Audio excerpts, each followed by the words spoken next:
So viewers, আজকের গন্তব্যস্থল শুভলং ঝর্ণা। So আমরা বোটযোগে শুভলং ঝর্ণায় যাব এবং ওইখানকার ভিউগুলো আপনাদেরকে দেখানোর চেষ্টা করব। শুভলং ঝর্ণায় যেতে হলে অবশ্যই বর্ষা মৌসুমে যাবেন, তখনকার ঝর্ণার যে সৌন্দর্য সেই সৌন্দর্য আপনারা দেখতে পারবেন। কিন্তু শীত মৌসুমে শুভলং ঝর্ণায় পানি আসে না বললেই হয়। তো প্রাকৃতিক সৌন্দর্যের এক লীলাভূমি এই রাঙ্গামাটির শুভলং ঝর্ণা। সো ভিউয়ার্স, দেখতে থাকুন শুভলং ঝর্ণা এবং আশেপাশের ভিউগুলো।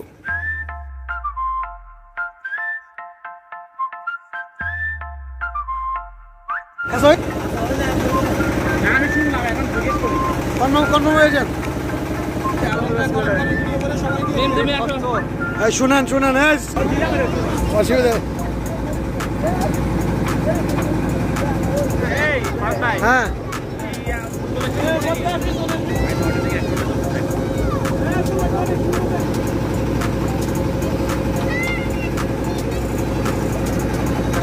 ও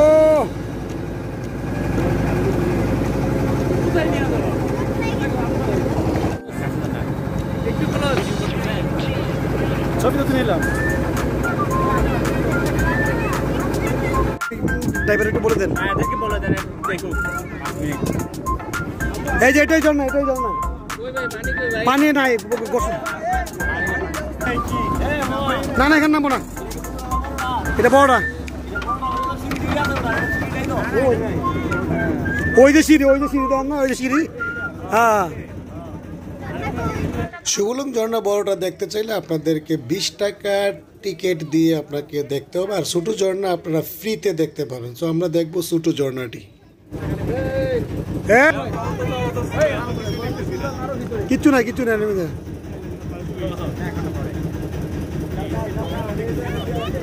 সো এটা হলো শুভলং ঝর্ণা।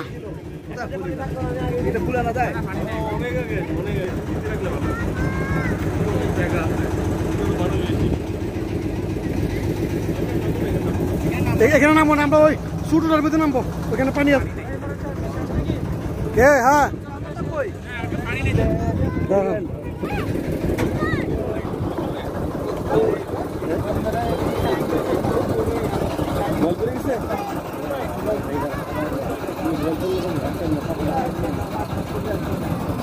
অন্য গাড়ির লোক মিশতে কোন আর অন্য গাড়ি যদি মিশন সাইন ব্যাগ তুলে দিতে পারে। আমি ওয়াইফের লোক মিলাই দিই।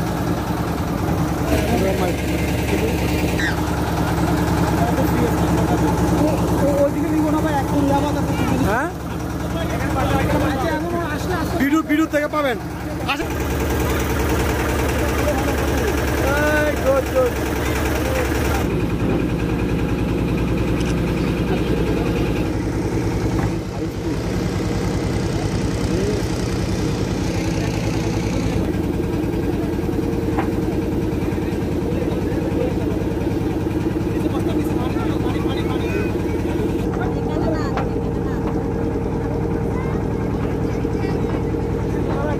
সামনে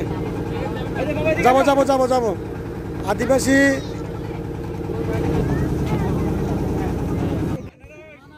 শুভলঙ্গের এখানে দুটি ঝর্ণা আছে, একটা শুভলং বড় ঝর্ণা আর একটি ছোট ঝর্ণা। শুভলং বড় ঝর্ণা থেকে প্রায় কয়েক মিনিটের রাস্তায় আসলে আপনারা দেখতে পারবেন ছোট ঝর্ণা। তো ছোট ঝর্ণাটিতে অল্প পরিমাণ পানি ছিল, যে কারণে আমরা ছোট ঝর্ণায় নামার জন্য প্রিপারেশন নিয়েছি। তো আপনাদেরকে এখন দেখাবো শুভলঙ্গের ছোট ঝর্ণাটি। তো দেখতে থাকুন আর উপভোগ করতে থাকুন প্রাকৃতিক নৈসর্গের সৌন্দর্য। আঙ্কেল কাছে আসো বড়, আস্তে।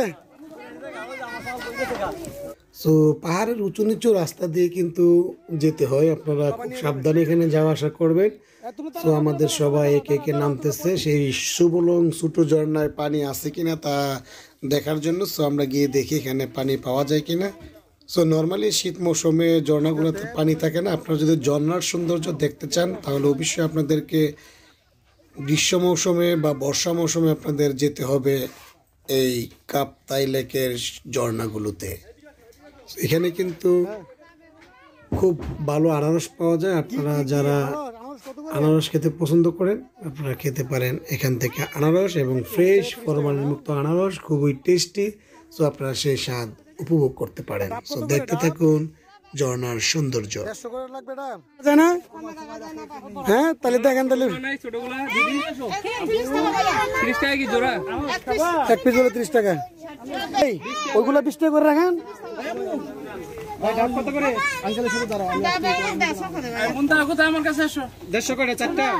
এক পিস। আর কত?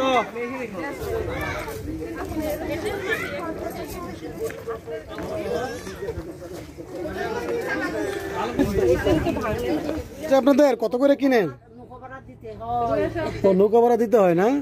ও তেমনিতে মোটামুটি চলেনি, দোকান চলেনি ভালোই, কোন রকম চলে না? এই যে পেঁপে গাছে পেঁপে আছে, পেঁপে কি বিক্রি করেন না নাকি? পাকা পেঁপে আছে? পাকা পেঁপে নাই যে না? হ্যাঁ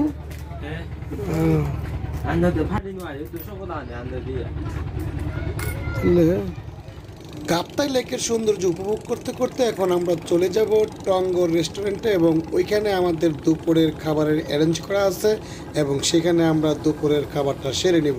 আপনাদেরকে দেখাবো দুপুরের খাবারের মেনু এবং দুপুরের খাবারে কত টাকা খরচ পড়েছে। দুপুরের খাবারের নর্মালি প্যাকেজ আছে, আপনারা যদি যেতে চান তাহলে অবশ্যই আগে থেকে কন্ট্যাক্ট করতে পারেন আর ওই প্যাকেজ আপনারা একটু কথা বলে কম বেশি করে নিতে পারেন। সো আমাদের দুপুরের খাবারের মেনুতে যা ছিল আমি আপনাদেরকে বলতেছি।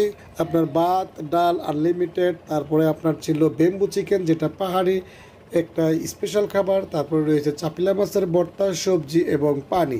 সো এই প্যাকেজটা নর্মালি 250 টাকা করে, আমরা দাম দর করে 200 টাকার মধ্যে নিয়েছি। সেই পাহাড়ি খাবার উপভোগ করতে চান অবশ্যই আপনাদেরকে যেতে হবে কাপ্তাইয়ের রাঙ্গামাটির সেই কাপ্তাইয়ে। এখানে কিন্তু আরও কয়েকটি রেস্টুরেন্ট আছে, চাংপাং রেস্টুরেন্ট, তারপরে রয়েছে জুমগড় রেস্টুরেন্ট, টঙ্গর রেস্টুরেন্ট এবং রয়েছে পেদা টিং টিং রেস্টুরেন্ট। আপনাদের যেখানে পছন্দ সেখানে খেতে পারবেন, তবে বেশি লোক গেলে আগে থেকে যোগাযোগ করে যেতে পারেন। আলমগীর সাহেব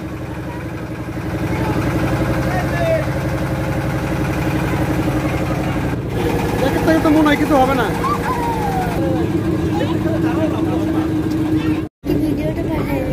হ্যাঁ হ্যাঁ ভিডিও